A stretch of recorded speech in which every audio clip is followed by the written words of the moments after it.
Ngayon ang ating i-recap ay ang part 2 ng movie na pinamagatang The Old Guard, na ipinalabas taong 2025.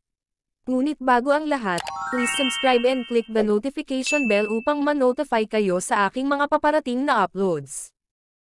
Ang pelikula ay nagbukas sa gitna ng dagat, kung saan si Queen sa wakas ay pinakawalan ng isang babae, pagkatapos ng maraming siglo ng pagdurusa. Sa ibang lugar, ang koponan ng Old Guard ay nagsasagawa ng isang operasyon, upang pigilan ang isang lalaking nagngangalang Conrad na maghatid ng mga armas. Si Nile ay patuloy na nanonood, habang ang ibang miyembro ng koponan ay pumasok sa gusali.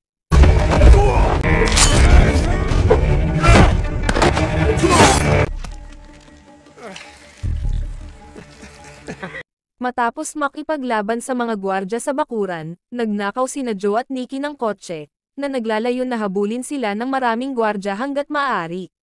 Si Andy at Copley, na ngayon ay bahagi na ng koponan, ay pumasok sa gusali, dahil marami na sa mga gwardya ang nakaalis. Habang nakikipaglaban sa natitirang mga gwardya, pinaalalahanan nila ang isa't isa na hindi sila immortal.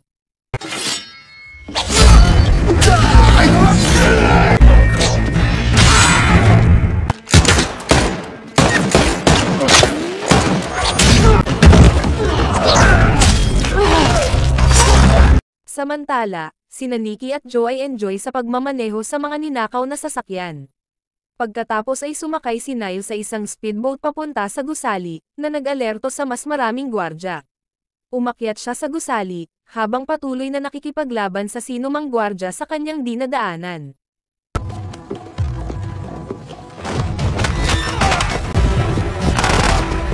Si Conrad ay lumitaw at nagsimulang bumaril sa kanya. Tinamaan siya ng bala. Ngunit mabilis siyang gumaling at tumalon pababa mula sa balcony, kung saan nakikipag-away sina Andy at Copley, at ipinaalam sa kanila na nasa itaas si Conrad.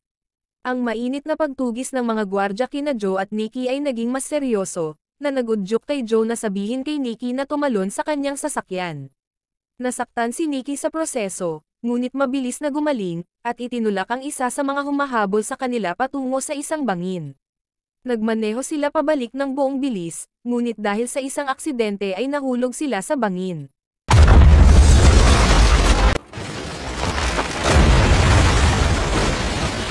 Nahanap ni Andy, Nile at Copley si Conrad, at sama-samang binaril siya hanggang sa siya ay nahulog at namatay.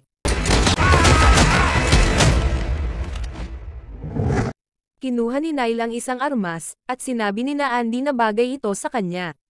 Naging successful ang misyon at ang mga armas ay kinolekta ng CIA. Nang maglaon ay nagdiriwang ang koponan, ngunit nakatanggap si Copley ng tawag mula sa CIA, at ipinaalam sa kanya na hindi si Conrad ang buyer, ngunit isang sugo lamang para sa isang babae na nasa larawan na kanyang ipinakita.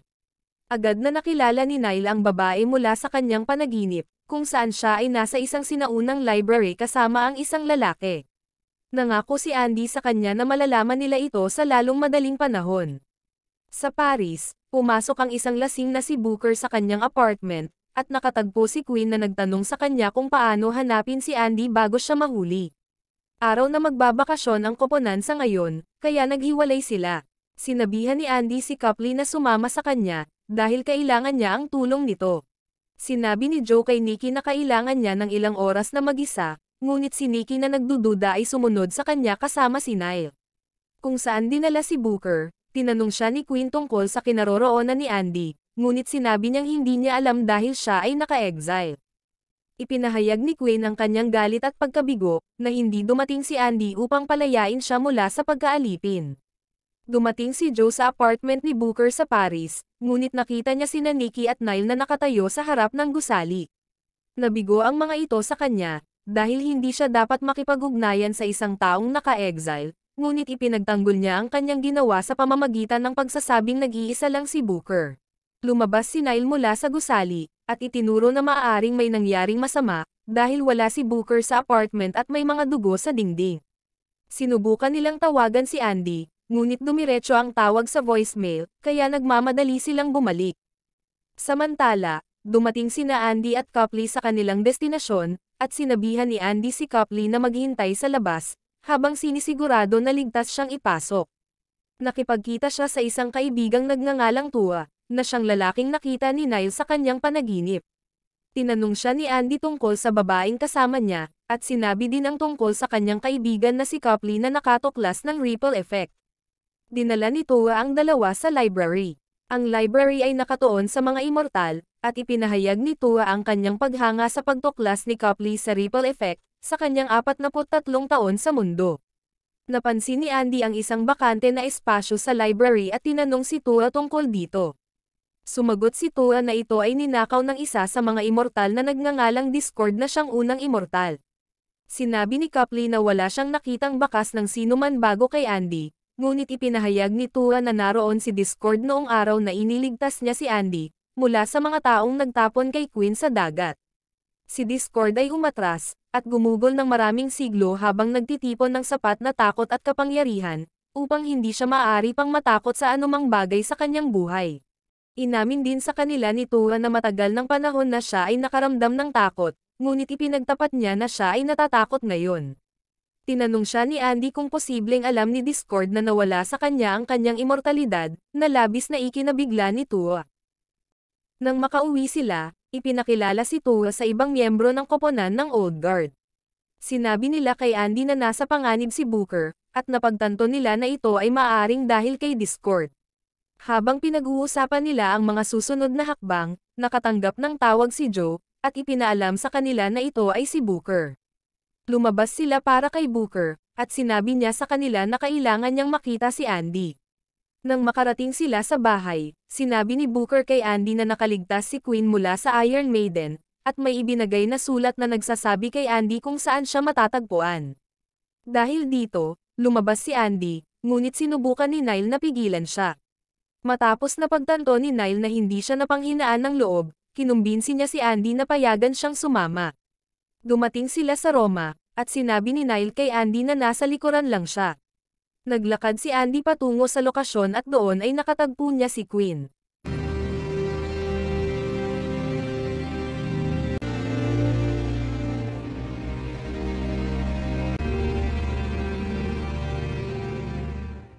Ipinahayag ni Queen ang kanyang galit sa katotohanan na huminto si Andy sa paghahanap sa kanya, habang si Andy ay nagpahayag ng kanyang pagsisisi. Sinabihan ni Andy si Queen na sumama sa kanyang koponan, ngunit hindi interesado si Queen makipaglaban sa isang digmaan, sa ngalan ng mga mortal na nagtapon sa kanya sa dagat. Sinabi ni Andy na hindi niya maiiwan ang kanyang grupo, at nangahulugan ito para kay Queen sa hindi pagpili ni Andy sa kanya, dahilan upang umalis siya na nagagalit. Hinabol siya ni Andy, at si Nile na nakasunod sa likuran, ay nakita si Discord. Naabutan ni Andy si Queen, na nagsimulang makipaglaban sa kanya. Sinabi ni Andy na ayaw niyang makipag-away, ngunit hindi tumigil si Queen.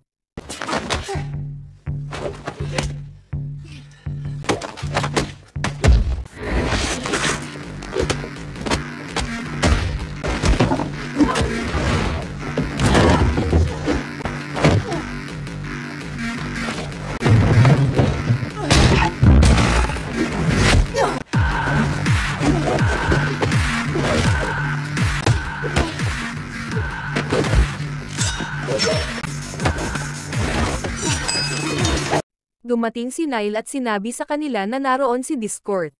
Nagpakita si Discord sa likuran ni Nile at hinabol siya nito. Natuklasan ni Andy na si Discord ang nag-alis kay Queen mula sa Iron Maiden. Nagpatuloy ang laban at binawi ni Queen ang ibinigay niyang kwintas kay Andy.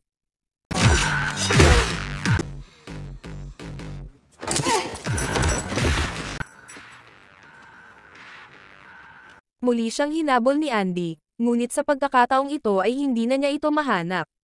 Samantala, sinundan ni Nile si Discord sa isang simbahan, at nag-usap ang dalawa. Sinabi sa kanya ni Discord na ang pakikialam ng kanilang koponan sa mga gawain ng tao, ang dahilan kung bakit sila hinahabol ng mga ito. Sinabi niya, na si Nile bilang huling immortal, ay may kapangyarihan na pigilan ito, at hindi magtatagal ay malalaman ito ni Nile. Sinabi rin niya na konektado silang dalawa, dahil may pareho silang birthmark sa kanilang mga braso, bilang ang una at ang huling immortal.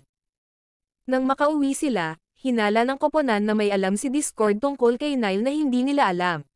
Pumunta si Booker kay Tua, at tinanong siya kung ano ang kanyang ginagawa. Tinanong nito kung nasugatan na ba ni Nile si Andy, at kinumpirma ni Booker nang sinaksak ni Nile si Andy nung una silang nagkita. Sinabi ni Toa na mayroon siyang teorya na maaaring ito ang dahilan kung bakit nawala ang immortalidad ni Andy. Ipinaliwanag ni Toa ang alamat na narinig nila ni Discord ilang siglo na ang nakararaan. Nakasaad dito na ang sugat ng huling immortal ay may kapangyarihang alisin ang immortalidad ng sinuman, at ang nasugatan na immortal ay maaaring ipagkaloob ang kanyang immortalidad sa iba bago ito mawala, ngunit ito ay kailangang kusang ibigay. Hinala ni Toa na gustong gamitin ni Discord si Nile para patayin silang lahat. Pinuntahan ni Booker si Andy at sinabi sa kanya na aalis siya matapos ang lahat ng ito, ngunit sinabi sa kanya ni Andy na hindi nila dapat siyang iniwan, dahil kailangan nila si Booker. Ipinahayag ni Booker ang kanyang pasasalamat, at sinabi na gusto niya ang isang expiration date, dahil nagbibigay ito ng kahulugan sa mga bagay-bagay. Sinabi rin ni Booker kay Andy na wag sumuko kay Queen. Tinanong ni Discord si Queen kung paano niya siya matutulungan, at sumagot si Queen na gusto niyang magdusa ang lahat. Sa isang nuclear facility sa Indonesia, pumasok si Queen gamit ang isang truck, ngunit binaril ang truck hanggang sa matiyak nilang patay na ang driver. Nagising siya at pinatay ng kanyang koponan ang lahat ng mga gwardya. Pumasok sila sa pasilidad at inabutan siya ng isang bag. Nahanap ni Booker si Nile na nagsasanay, at nag-alok na makipag-spar sa kanya. Si Tua na nakatingin sa malayo, ay napagtanto kung ano ang maaaring sinusubukang gawin ni Booker, kaya sumali siya sa sparring session.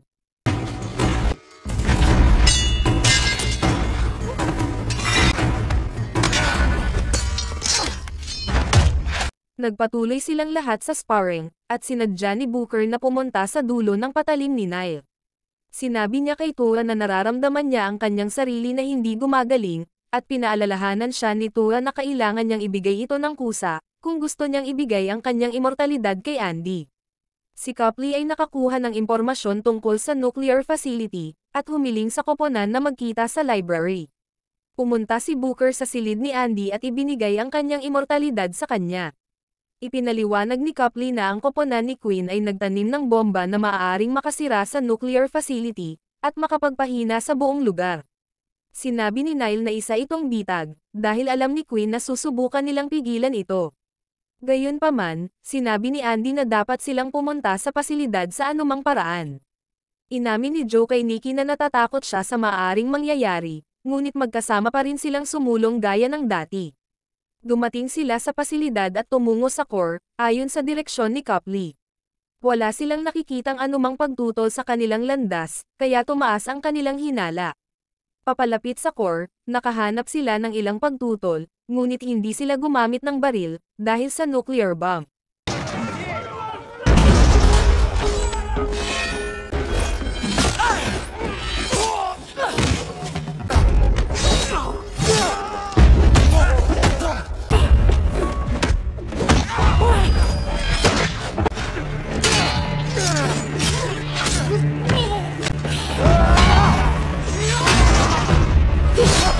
Ang lahat ay nasangkot sa laban, at si Copley ay namamahala sa iba papunta sa control room.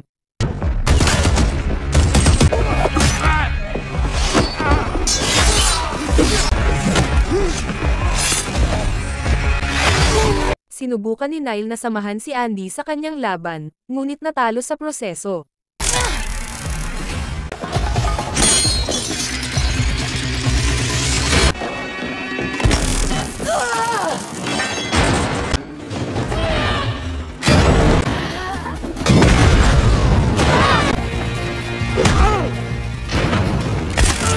Nakarating sina Copley sa control room, at hiniling na bigyan siya ng access sa kanilang system sa pamamagitan ng manual override. Gayunpaman, habang hinahanap ang manual override, tinambangan si Copley, at hindi na siya ngayon makontak ng koponan. Ang control room ay nakalock, na mayroong naka-administer na nitrogen liquid.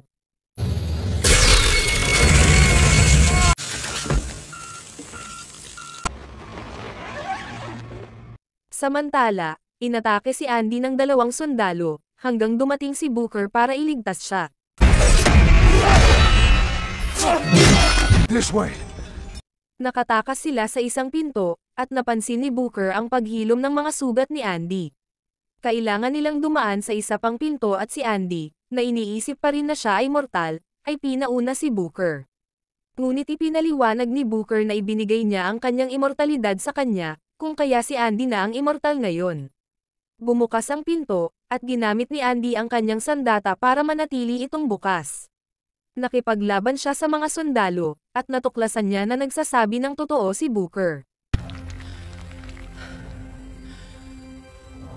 Sinabi sa kanya ni Booker na nakuha na niya ang expiration date, at tumakbo sa kabilang panig ng pinto pagkatapos tanggalin ang sandata. Pinatay ni Booker ang lahat ng naroon, ngunit nagtamo ng maraming sugat sa proseso, na humantong sa kanyang kamatayan.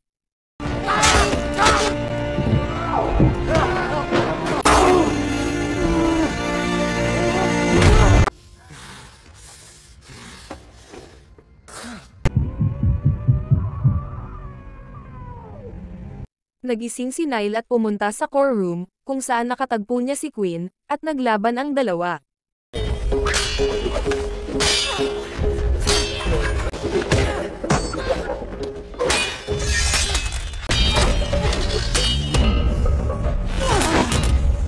Nasugatan ni Nile si Queen, at pareho silang nagulat nang napagtanto nila na si Queen ay hindi gumagaling. Inatake ni Discord si Nile at pagkatapos ay hinuli. Hinanap ni Andy ang kanyang koponan, ngunit nakita niya si Queen na may hawak na detonator ng bomba sa kanyang kamay, at bomba sa kanyang tabi. Nagawa niyang kausapin si Queen na huwag pasabugin ang pasilidad, habang napansin niya ang dugo sa paligid ni Queen. Narinig ni Andy ang tunog ng helicopter at nagmadali siyang tumakbo palabas. Tumakbo siya patungo sa isang helicopter at nahawakan ito, ngunit binaril siya ng piloto.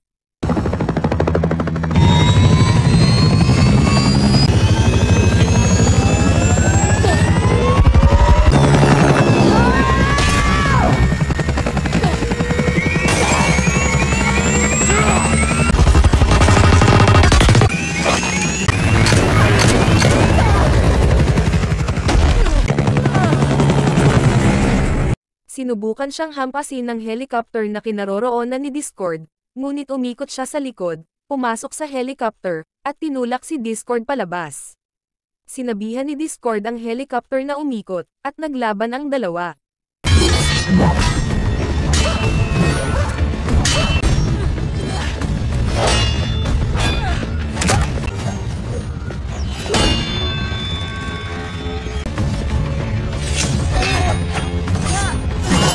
Habang nakikipaglaban, napagtanto ni Andy na si Discord ay isang mortal. Plano ni Discord na kunin ni Nile ang lahat ng kanilang immortalidad at ibigay ito sa kanya. Sinabi sa kanya ni Andy na hindi sila kayang saktan ni Nile, ngunit walang plano si Discord na bigyan ng choice si Nile. Patuloy silang naglaban, hanggang sa nilaslas ni Discord ang bukong-bukong ni Andy, sinaksak siya, at lumayo upang hindi siya masundan.